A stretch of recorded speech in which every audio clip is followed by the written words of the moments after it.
Welcome to the BWI Live Monday show, back by popular demand. We heard people didn't want the show to end, so we're going to be doing it all off-season long. I'm your host, Thomas Frank Carr. Nate Bauer is at the doctor's office. That's why you don't have kids, Dave Eckert. He and I are starting the show off while while Nate gets back from the doctor's office, and we're going to discuss Penn State football, their off-season. Dwight Galt retired this weekend. We're going to be talking about that, what's up next for Penn State football in general as 2022 spring semester starts today on Monday. A great time to turn the calendar and look ahead at this spring football season. And one of those things, Dave, by the way, Dave Eckert with us. He's our reporter here for Blue White Illustrated. Dave, good afternoon. How you doing? I'm doing great, T. Frank. I was scared that you weren't going to ask. You know, my heart was palpitating. I was like, oh no. I might not to give my lame description of what's going on in my life. Feel a little put out, like I don't care about you. Yeah, it's really disappointing, but I'm glad you made up for it. Well, I will always want to make sure that everyone feels welcomed and appreciated on the show, including our loyal listeners who are showing up here for the daily live show on Monday. So appreciate everyone coming back. As always, we'll be getting to your questions, and if you have any topics you want us to discuss, you can always feel free to put it in the chat. We'll be answering your questions, especially now that we don't have a game to talk about this offseason. If you have any interesting thoughts or topics you want to discuss, just drop it in the chat. And if you want to support the channel throughout the offseason, you can always give us a super chat donation, and we'll absolutely answer your question or take your comment at that point. And if you're here and you're having a good time and you like Dave's lame introduction of how he's doing today, give a like, give a thumbs up to the video. That lets everyone else know that we're doing a good job here on the BWI live show. Okay, so, Dave, with all that out of the way, we're talking about Penn State football and their early enrollees. They have, I believe at this point, 9 players that started their collegiate career today. They're in class, probably right now.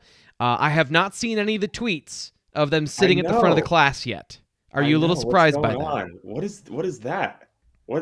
These are supposed to be the superstar leaders, right? These are supposed to be the guys. Yeah. 10 minutes early, front row. What are we doing here? Yeah, I don't know what's going on with that. Here's Night Raven. He's with us as always. I believe that is I don't know what time it is in England. I'm assuming he's in England because I think he gave us pounds at one point as a donation to the channel. So I don't know what time it is over. It's 5 hours ahead, right, Dave? Yeah, my soccer watching clock tells me that it's 5 hours ahead. So. Oh, perfect. All right, so that means, it's perfect. It's 5 o'clock. He's hanging out right before dinner, depending on if he's old and eats like me at 5 o'clock. And joining the show right now is our intrepid Nate Bauer, who is back from the doctor's office. Or are you at the doctor's office? I'm gonna need to go to the doctor. If I just fall asleep in the middle of a sentence, it's for good reason. I promise. Okay, so we do have to have, now that you're joining in this fashion, I need the play-by-play of what your last 20 minutes have been like. So I'm sitting on the floor of my bedroom because my 2 kids are downstairs in the normal. Right, the shiplap wall, the one that we're all familiar with. They're there eating lunch with Grammy.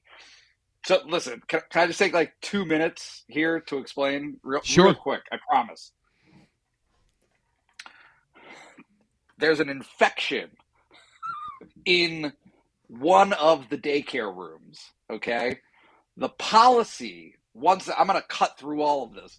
The policy, once there's an infection, right, is to shut down the room, which sends home the child in that room. We got 2 kids, right? So the older one's room shut down. You have to get them a test for them to be able to go back. All good. We got her a test. But my other kid, the younger, is actually sick. And was just diagnosed with a double ear infection, but also, because of the double ear infection, got a COVID test. And so now, even though the older one will have gotten the COVID test and probably will be cleared to go back to school, because the younger one got tested, that means that she will also not be able to go back to school until he is clear of COVID. This could just keep happening for infinity. Like, you just get one test after the other. Yeah, I am in hell. This is hell. This is what it... I can only imagine. I mean, it can't get worse, right? Oh, so here we are. Well, we're glad that you made it on time, and I'm going to count a minute and a half late as on time to a show where you were coming back from all of that stuff. So thank you. I mean, how's this for dedication? I couldn't possibly not be with you guys. I needed to be here. One quick thing for Night Raven. Apparently he is not in England. And he wants to know if there's any Penn State commit performance in the All-America Bowl. I will be doing that as a part of the BWI Daily Edition coming up today. That will be later today because I haven't started on it yet, prepping for this show. So that will be coming up tonight, and you can check that out here on the Blue White Illustrated YouTube channel. What we're talking about today, early enrollees, off-season attrition, all kinds of stuff that we've heard from Penn State football over the last couple of weeks, including Dwight Galt, who has moved on from football altogether and has retired from Penn State football. So on top of a new defensive coordinator and a new special teams coordinator, Penn State is now going to have to replace their strength and conditioning coach. We were talking about early enrollees, so let's start there, guys. Couple of guys that are on campus, some of the most highly anticipated young men to come to Penn State in a long time. You see the list here.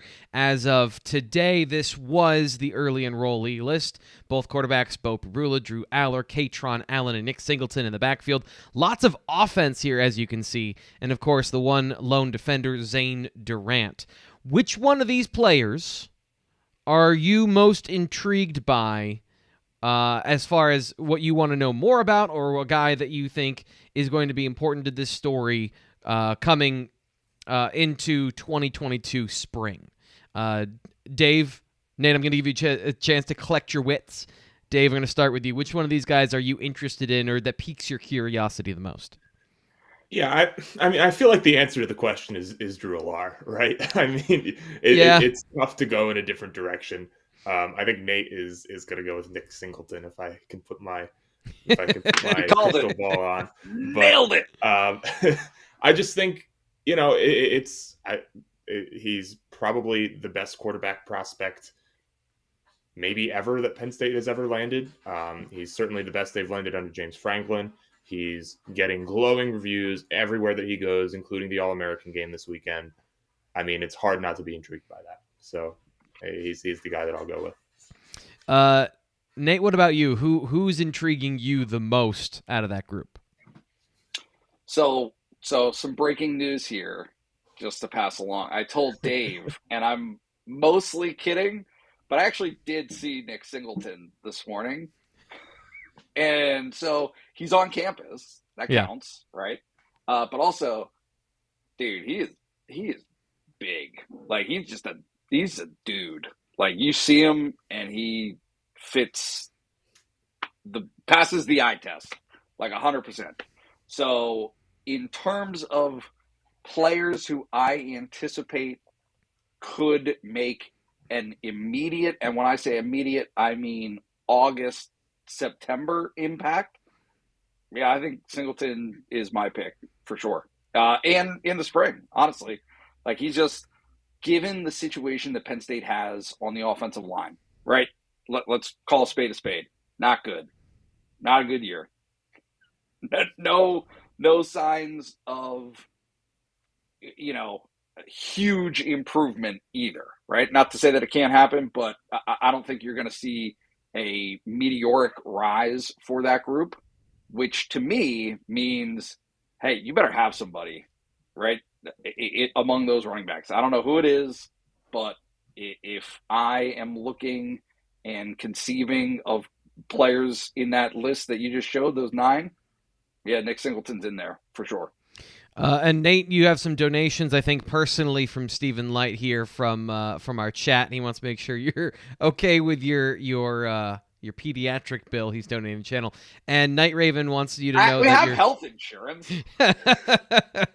Well, you know what? Either way, it's nice of them. But you do have a Night Raven thinks your child is a superstar and an overperformer for 2 ear infections. Which one of these guys do you think can benefit the most from being on campus? And I want to start from the physical aspect of it, of winter conditioning, which gets started here in the spring semester, goes through February before Penn State starts their spring practices. And this is, I think, outside of the mental aspect of just getting on campus and adjusting to life, so you're not doing it all at once, the single biggest advantage of coming onto a campus early is you get one full go-round in a professional weightlifting setting. Which one of these guys, and I'll put it up again, do you think is going to benefit the most from being on campus early from that perspective, Dave? Yeah. So obviously, if we were going to include the mental aspect, you'd go right to the quarterbacks. Right. Which is exactly why I didn't. But if we're not, then I think Omari Evans is a guy who will benefit from that. He played a lot of positions in high school. Certainly getting him up to speed on wide receiver and what's expected physically from Penn State's wide receivers is something that's important. JB Nelson, again, physically, I think you tend to look toward the lineman, right? So JB Nelson, although he's a little bit older, I think for a junior college guy like him coming in and having this winter is going to be big. And you could say the same for Zane Durant. His before his freshman season, he's going to come in and he's going to get adjusted physically. So I think those would be the 3 guys that I would kind of circle. Nate, who on this list do you think from a physical standpoint stands to benefit the most from being on campus? I mean, I think if you're looking at potential to make an impact early, and so therefore it becomes imperative to benefit immediately, I think it's JB Nelson, right? I mean, because that's kind of always the storyline, and I'm generalizing here. And honestly, I don't know that much specifically about JB Nelson, but with offensive linemen, you're constantly hearing the conversation about you might weigh the same, but it's not the same weight, right? Like when you come to Penn State or you go from JUCO, whatever it is, high school, you might weigh 305, 310, whatever it is. But by the end of a winter workout, by the end of a spring conditioning, by the end of the summer, that weight will be dramatically different for an offensive lineman or for a defensive tackle. I mean, Durant would probably fit the same bill. But those guys tend to have the most dramatic shift in terms of body composition when they get into a program, at the college level. The guy, and it's interesting, I agree almost 100% with that as far as those guys along the defensive line and offensive line and how they can produce once they get that level of fitness to the right spot. But the guy that I'm interested in is Caden Saunders, and here's why. At 170 pounds, the only thing standing between him and contributing early is how much weight and strength he can put on his body as far as, just general fitness before the football season. So getting in early, you might have a contributor there up front as far as his game that translates right away. The other guy, I think, pretty clear would be Nick Singleton because, as you said, he's big, he fits the bill, he's the real deal. And those 2 guys, Penn State is going to need to have some contribution from one or either of them. And I think that they have the most realistic shot as far as their game translating to college football of that whole group. That's, I guess, what I think is those guys could get on the football field as long as their level of strength and conditioning is at the right spot. It's not great that neither of them are offensive linemen, though, and that's kind of the problem. A lot of defenders not on this list as well, both Cam Miller, and there was another player recently that was going to enroll early but now can't. What is this? Is that a problem that you guys see? Nate, do you think that that's a problem that these guys aren't able to get on campus, or is that just a position where it's okay, they've got guys to contribute next year? Yeah, it's always individual, I think, in terms of, how they respond, how it impacts them, what matters, right, in terms of depth, as you just mentioned. I don't think I would get overly excited about a true freshman cornerback not being able to get to Penn State in January when he can arrive in, May, June. Just given that position and given some of the strengths that they have there, obviously you're not going to be Tariq Castro-Fields won't be part of the equation next season, but there's still plenty of talent within that position group moving forward. So maybe it takes away a little bit of the opportunity to come in and make a splash. The way that maybe a Kalen King made, obviously, this past spring. But I'm not too worked. T. Frank, we talked about it earlier. It's January. It's hard to get worked up over just about anything at this point. Steven, by the way, is coming back and wants you to know he's paying for your copay today. Appreciates your dedication to the show and wants you to know that you're a good dad and a good husband. So good job to you today. I appreciate that. I don't typically handle the doctor visits. I just left. And I'm not I think that maybe I did owe something, but I don't know how that works. Everything's so weird right now. I felt like I was leaving a restaurant without paying the tab. Like I was just like, well, I have my human here, and I guess we're gonna go.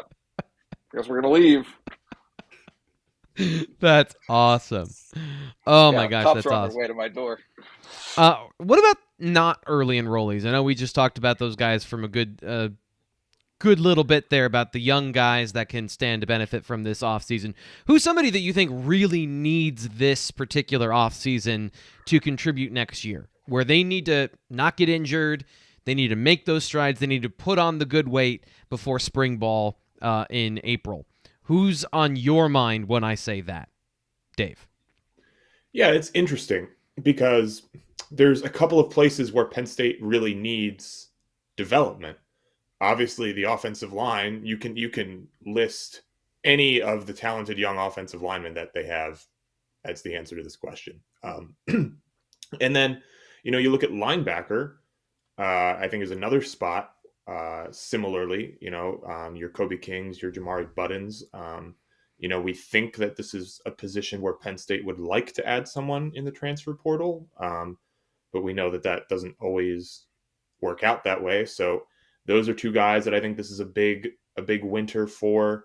I guess it depends on where Penn State ends up with needs, and it's weird. It's very weird because in college football, we don't know where that is yet. And we always have previously. But yeah, those are kind of the two spots. And you just pick any of those guys out of the hat. You need development there. That actually brings up a good question. I want to detour quickly before I get to Nate, who you think needs a big offseason. M-Shive2, who donated to the channel. I don't know. Is this going to work? Let's find out if this works. Okay, no, that was terrible. He threw a sticker into the chat, so I didn't know if that was going to work here on Ecamm. But he wants to know who is coming back on the offensive line as of now. So from left to right, Rasheed Walker has opted for the NFL draft. Eric Wilson has run out of eligibility, I believe. Mike Miranda was carried off after his final practice during the Outback Bowl, so it seems he's leaving. That means Juice Scruggs and Caden Wallace would be the two starters at the very least that are coming back, with Bryce Effner also having extra eligibility. Did I get all of that correct, Nate? Yeah, I'm looking at a scholarship roster right now. Okay. And so that sounds right to me. If you're waiting for an official statement, Miranda would fit that bill, right? I don't think we've actually seen an official statement from him. Anthony Wiggin would have a sixth year if he sought it. Doesn't seem likely to me that would be an option. In terms of guys who really saw some action this year among those older classes, those are the questions that remain. And then you covered the guys who really have played. And then obviously Fashanu and Tengwall are kind of the two coming up. So back to my other question, are there any of those guys along the offensive line, maybe somebody else that you think needs to have a big winter to get themselves poised for contributing or being a better player in 2022? Yeah, I'll curveball for you guys. I'll hot take it. Ooh. Sean Clifford? All of the tight ends. Oh, okay. Sean Clifford. That would be the ultimate curveball. He's like him. 30 at this point. Nah, well, maybe, I don't know. Certainly Sean needs to be healthy. I don't think there's any question about that. So if he needs to spend the next 8 months in a hyperbaric chamber, that could be beneficial, but I don't think that's what they're going to do. Nah, but I genuinely, I think that Penn State's tight ends need to be much better than they were this season. And I think that their athleticism has something to do with that, right? Mm-hmm. Like, I think that there are improvements that can be made in terms of the toughness and I mean, goodness, catching the ball, right? I just, if I'm looking back at this season and am figuring out what fits and what doesn't fit in terms of consistencies from when they were successful versus when they weren't as an offense, the tight ends had a huge part of that. Yeah. When they were involved, they tended to do pretty well as an offense. When they weren't involved, they didn't. So yeah. I'm going to go with Keziah Izzard because I think that that's a situation where Penn State kind of got Izzard and Ellis both inserted into the rotation. They became the starters in the bowl game, and it was kind of something everyone took for granted as far as those guys are now on the field. It is what it is. But Izzard was a redshirt freshman playing, and he was physically thrown into the fire where he is a former defensive end and has the frame to be a great football player. He can be a great three-technique defensive tackle. But the problem was he's 295 and didn't have the requisite strength at that size to really hold up on the interior. So this offseason, getting up to a legitimate 300, 305, somewhere in there if he can get there, to me that's really important. And really for Ellis and both of those guys. And then figuring out which one of them can be, if they don't get a transfer to kind of solidify this, which one of them is the three technique, which one of them is the nose tackle. I mean, the way it looks to me is that Ellis is the squattier, stronger nose tackle body. He needs to get stronger as well. But to me, Izzard was a real problem, especially on double teams and things like that last season, where he's going to be a contributor this upcoming season. There's no way around that being a fact. So he needs to be able to put on the strength and weight in order to get up to that point, and I think can be a much better player this year with that physicality added to his body. When it comes to the rest of the team and the offensive and defensive line, we kind of touched on those guys. Is there anyone lurking out there in the transfer portal that we haven't heard about yet? Some of the questions in the chat today have been not just about the offensive line, but surprised no running backs have announced their transfers. What do you expect for the timeline when it comes to that, Dave? How do we put that onto our calendar to put down, okay, this is when transfers start happening? Yeah, honestly, just based on, because last season was the first season where we really had this in full scale, and last season's timeline was so messed up, it's gonna be, I think we're setting the precedent this year for what it's gonna be moving forward, and that is a complicated way to say I don't know. So certainly, I would expect there to be movement in January. I don't think it would be super shocking if it spilled over into February. But at the same time, I mean, the spring semester started at Penn State, today. So yeah. I think a few of the transfers were here for the spring semester. If I remember correctly, maybe Nate can correct me on that. Yeah, they were last go around. Yeah. So I'm not sure what the timeline is going to look here. It's going to be different than last year because the schedule is all different. I don't know. Yeah, there's a lot of guys on the roster right now, and Nate, right now they're over the scholarship limit, I think, so they can't even bring in a transfer until somebody leaves. Is this another situation of we kind of knew behind the scenes some of the stuff that was going on that we'll get to in a little bit, but you just can't announce it, or Penn State hasn't said anything yet? Or is this truly they're in a bind where guys that they expected to leave haven't left yet or aren't leaving? Yeah, that's a great question. I think one of the things that, and just to clarify here, I don't think that they need to be to 85 until August. Okay. I think that you can carry more in the spring as that is being, it's not a hard, hey, you can't be over this at any point along the way. I think that that's fine. But no, put it this way. Am I a little bit surprised that there haven't been more announced departures? Yes. Am I a little bit surprised that there haven't been more announced coming in? Yes, I am. I definitely thought that there would be more movement for this program, and I am surprised, given the nature of the academic calendar, that hasn't that has that's not in place right now. Yeah. Certainly, things change a little bit in May, right? There's a May semester, and so sometimes you see a guy or two fall into that category. And I couldn't sit here and confidently say that there's no chance that somebody couldn't start the spring semester a little bit late, right? Like, a week in, but yeah, surprised? I don't know. I mean, that wouldn't fit my notion of what this program is and how it kind of operates to think, oh, well, they'll just be fine with somebody deciding to transfer in February and join the program immediately. That doesn't really register. So then, is it surprised or concerned? Is that surprise bordering then on concern if you're a Penn State football fan of maybe they're not getting an offensive lineman in until that May semester? I mean, I'm never concerned. That's why I phrased it. If you were a Penn State football fan, would you then be concerned about that fact that you just gave us? Yeah, maybe. I mean, just given the fact of what they were talking about, what James Frank, look, you don't really have to read between the lines here, right? He said on signing day, they need linebackers, Yep. They need a tackle, they probably need a defensive tackle. I think the Mustipher decision changed that a little bit to where maybe it's not that much of a necessity. They filled the wide receiver, right? But that is not insignificant.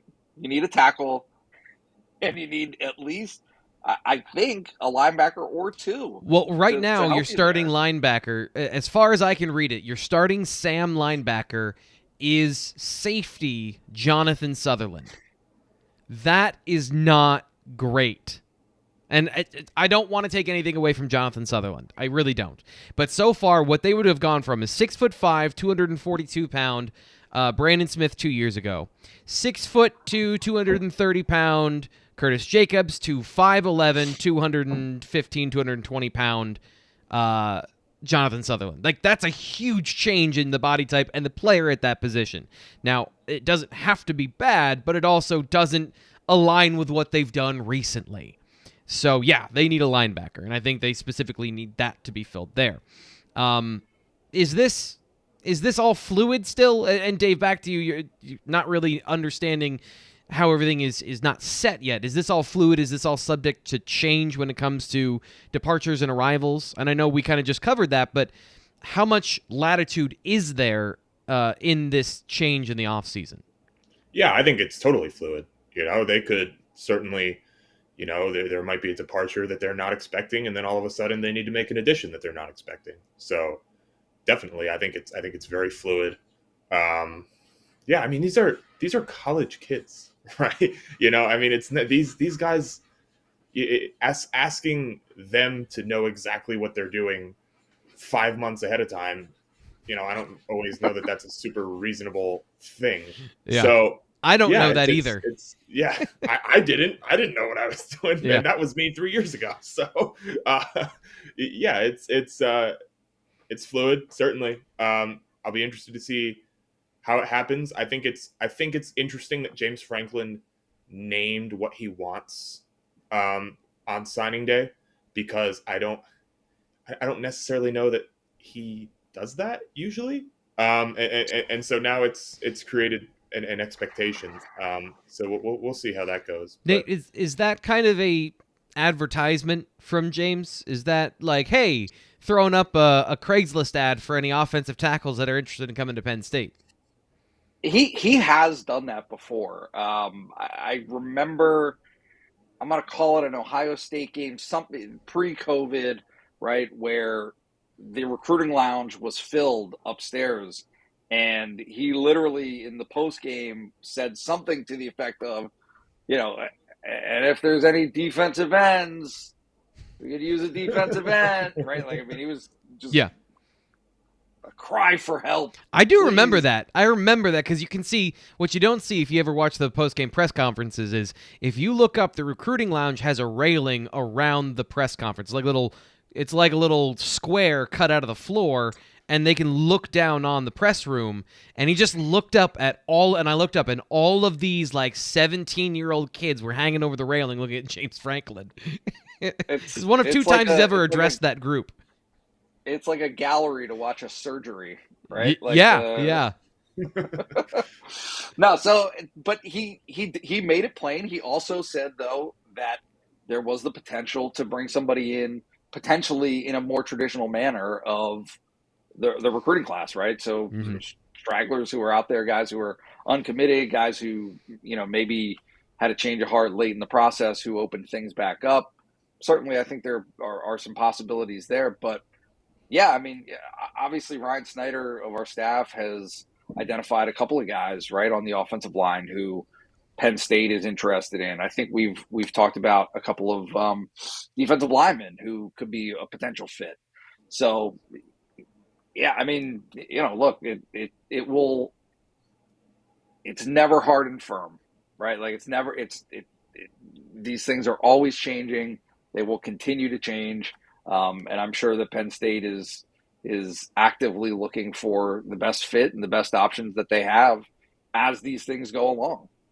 Nate, where can they go to read about those transfer targets? Oof, you got me. YouTube. Is that right? Oh my gosh! Are you saying that have a Patreon? Are you wasting Dave's perfect transition there? T. Frank, I want you to have it. You're so good at it. I don't want to get in the way.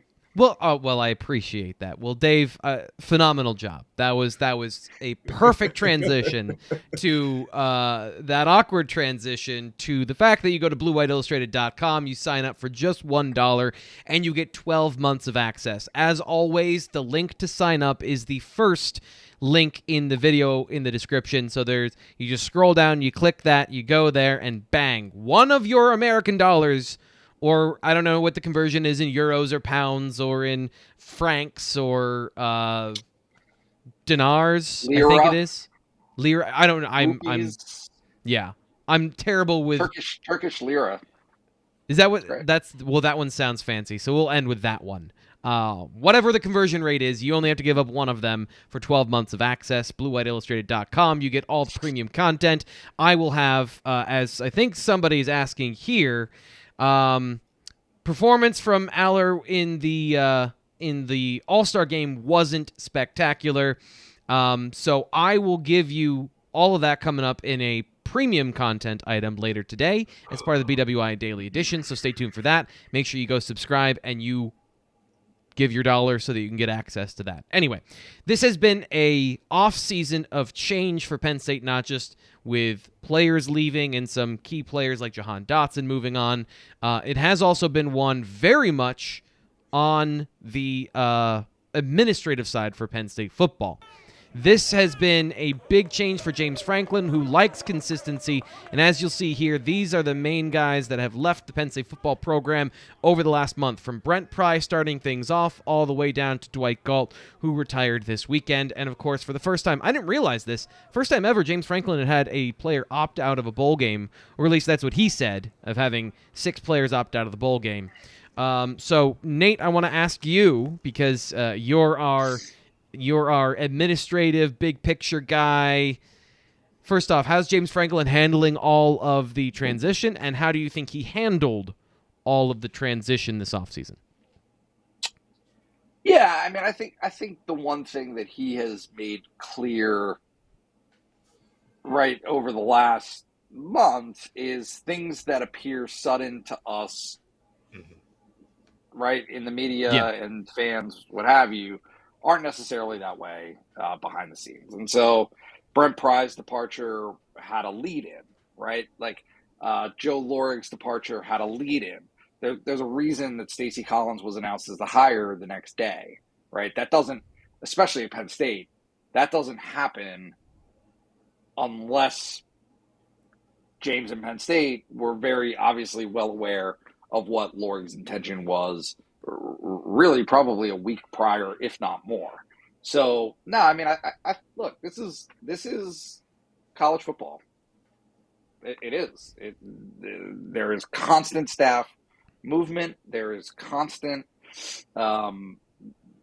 churn. I mean, I used the word the other day, and somebody said it was too much, but no, that's what it is. It's a cycle, and it already was that to a certain extent, given the natural 4 years academic cycling through of players. But now I think it is that much, much more, right? Penn State was an anomaly as it was to have such longevity on its staff, such consistency under Joe Paterno, obviously, and his staff. But now, in the broader sense, you see this everywhere, right? I mean, just new head coaches are coming in constantly. And with new head coaches means in a lot of different ways, they have to populate their staffs with people from other staffs, right? Like they don't have their own guys necessarily. And so that's, I think, what you're seeing in terms of people that have been picked off of James Franklin's staff. And then obviously Dwight Galt, I mean, it's just time. He decided to retire, but there's not much you can do about that. Has there been any movement or update on his replacement? Because as you said, something that they probably had lots of prep time for. What is either, if there is an update, what is it, and what is your prediction if there hasn't been an update yet? There has not been an update. I think that they are running through the cycle. Look, Chuck Losey is the guy everybody expects. I don't think that there's any real question that he's going to be the guy that gets named. Been on Dwight Galt's staff and with James Franklin for the last 11 years, right? So as the associate director of strength and human performance advancement, what have you, whatever the words are. Yeah. No, he was Galt's right-hand man for all those years. So I think it's kind of natural that he would ascend into that role moving forward. But as I said, Penn State means there are bureaucratic, logistical hurdles, time spans that have to take place. You have to open up interviewing and all that kind of stuff before you actually announce a hire. And so that's what I expect is taking place right now. Dave, we talked about off-season conditioning. We talked about strength and performance and all of those things at Penn State. And it was a given that players are going to get bigger and stronger in the offseason, which is not necessarily the case everywhere. But at Penn State, what has Dwight Galt's impact been with James Franklin and this staff during their 8 going on 9 years now? Yeah, it's been considerable. I think he's been a massive, not only asset to what you see on the field, I think he's been a massive recruiting asset as well, because you look at what they do at pro days, what they do at the NFL Combine on a consistent basis. And I mean, that's an easy sell, isn't it? I mean, you watch what Micah Parsons and Odafe Owe did at pro day last year. Everybody was talking about him. And certainly, Dwight Galt played a part in that. So I think he's a really big piece, both for what he literally did and for what the effect of that success was on Penn State's ability to sell its strength and conditioning regimen to prospects. So I'm interested to see if that continues to be an asset for Penn State, because it's important. Oh, and by the way, Night Raven tells everyone if you aren't subscribed, the subscription is certainly worth it. So make sure you do that as a follow-up to our previous conversation. Also, one thing to add here, T. Frank, that dollar is not going to last forever. It's just not. We don't know. I don't know when it's going to run out, but it will run out. So do it for $1 today. I think that? That was that perfect. That you nailed that one. You nailed that. I think that's the one. longest a lob has ever been in the air before somebody dunked it. It's like playing dodgeball with 6-year-olds. The ball's just flying through the air. Nate, I got a question on Twitter the other day about Dwight Galt, and I want to ask you this question. I'm going to respond second, but I want to ask you this question.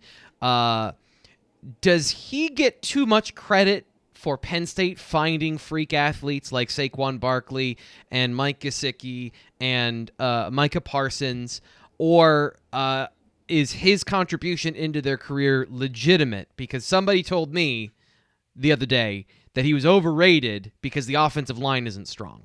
And I want to get a perspective outside of my own before I answer that question here on the show. I think that Dwight Galt would be the first to say that. I mean, I just sound so stupid when I say it, but players play.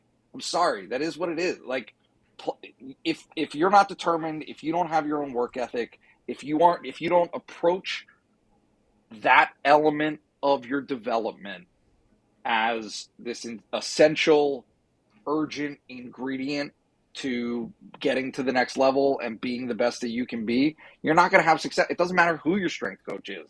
It's such an individual thing. I think that it becomes a culture thing. I think that you can surround yourself with other people who operate in the same wavelength and mindset. But, look, Journey Brown was really, really fast, and then he became a football player. I don't think Dwight Galt had anything to do with that. Right. He added the muscle mass onto his frame so that, or at least he helped him add the muscle mass onto his frame to take that sprinter and make him a football player. What I will say is that, I think that his most notable impact, and Dave already touched on it, but I do think that this is true, is the emphasis that they put on testing well, right? Yep. I mean, it is like they're not messing around on the 40, right? Like they are teaching, hey, here is how you do it to the absolute best of your ability, and maximize that time, because you're already working on all of those other things, right? You're already working on your lateral movement. You're already working on speed and strength and all of that stuff that takes place during winter workouts. Yes, but there aren't programs, as I understand it, that treat the pro shuttle the same way that Penn State does, right? Like Penn State, it is something that they work on. I've seen, that's something even at practice when we've been there and some of their drills they do. That one of my first memories of Trace McSorley was watching him do the pro shuttle against a running back, and he beat the running back. And so, but like, that matters. And so when those guys get to the combine, I mean, I just think that it's a yearly occurrence where you have Penn State athletes who, yes, they're good football players, but their athleticism shines under that spotlight, and Dwight Galt has a big part of that. But what I would add, just one thing, is it's not necessarily a bad thing to inject new blood. Sure. Right? Like younger, and obviously for a guy who has been in the game for as long as Dwight Galt has and cited reasons like wanting to spend more time with family, right? Like that's great.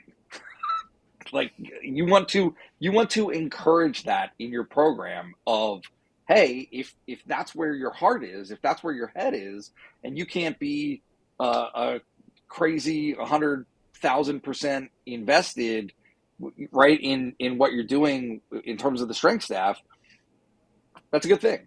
Yeah. Move on and thank for the contribution. And as James Franklin said, I mean, I think the perfect word is bittersweet, right? It's just it's a good thing and a bad thing. Yeah, for somebody who's been doing it for 38 years, that's about the time when you say, okay, you've given your due. You've given your all to the situation.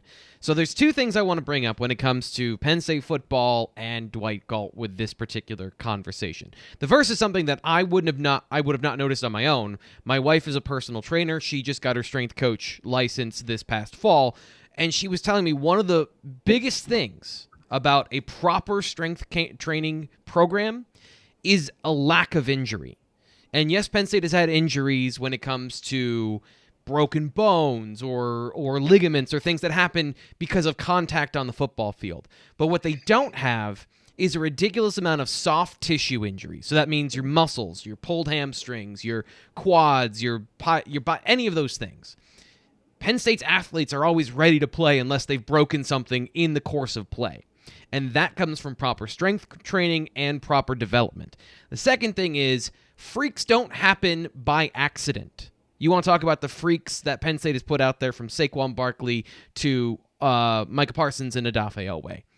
Without an environment to maximize their benefit of their athleticism, they don't do those things.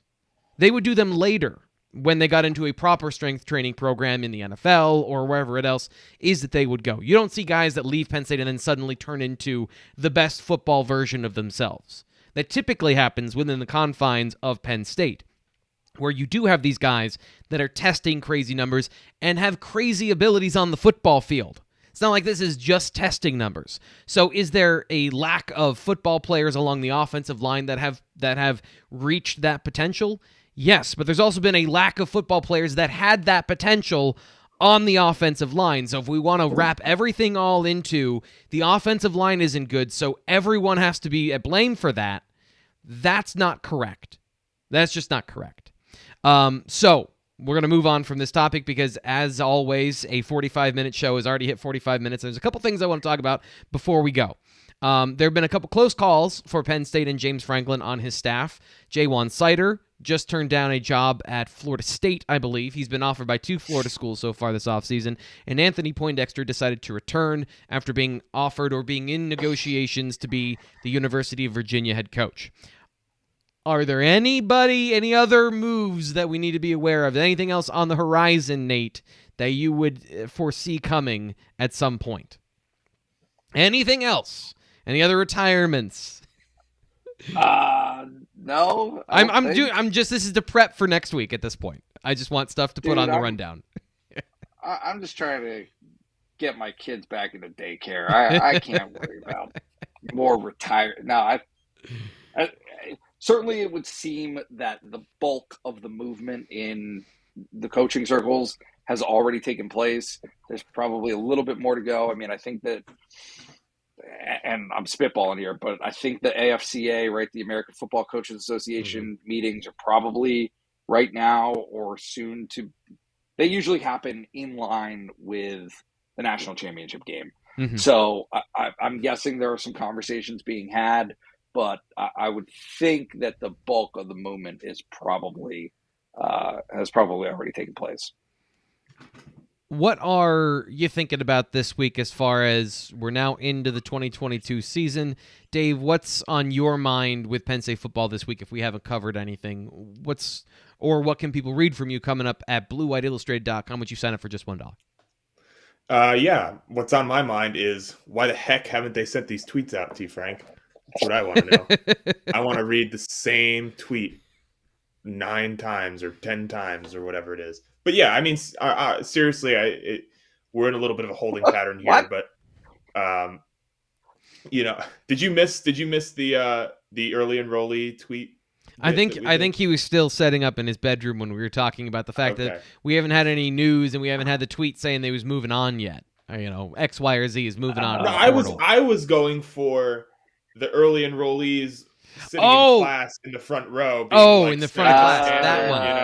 Gotcha. Because we didn't talk about that too. But yeah, I'll move on from that horribly, poorly executed joke. But yeah, you're looking at the transfer stuff. That's probably, I would say, the headline right now, just kind of monitoring that development. But yeah, we are kind of entering quiet time football wise. So I would say that's the main thing that I've got circled on the list. Stephen Light asks, any news in response to the massive OSU NIL deal? I have not delved into this just quite, Nate. Have you had a chance to check out this report that I saw? There's some sort of crowd-funded NIL deal, I believe, from Ohio State. Have you seen anything about this yet? Yeah, peripherally, yes. And I just, there are things that make a splash won't seem splashy in a year from now. Mm-hmm. To me, that is what is happening is July 1 marked this new world, and people were kind of prepared for it, but didn't really have all their ducks in a row. Now they've had the opportunity to do that, and they're getting things off the ground, right? Like actual formal arrangements that will, in every way, boost programs. I think that you just saw the impacted effect that they felt. Texas A&M, I don't know if that's reported or not, but like Texas A&M paid $30 million for their most recent signing class. Like, this is what it is. This is where it's going. And so either play the game or don't, but then don't be surprised when you're not competitive in the game that everybody else is playing. And that also brings up Penn State is still behind the 8 ball when it comes to these facilities we talked about all season long. And now that the season is over, I'm curious, I know that it doesn't have to be one or the other, but is there any update where Penn State seems to be dragging their feet on things once again? Is there anything on the horizon from that aspect of Penn State being more competitive when it comes to the things they're offering these athletes outside of the name, image, and likeness? Nate, have you heard anything about that?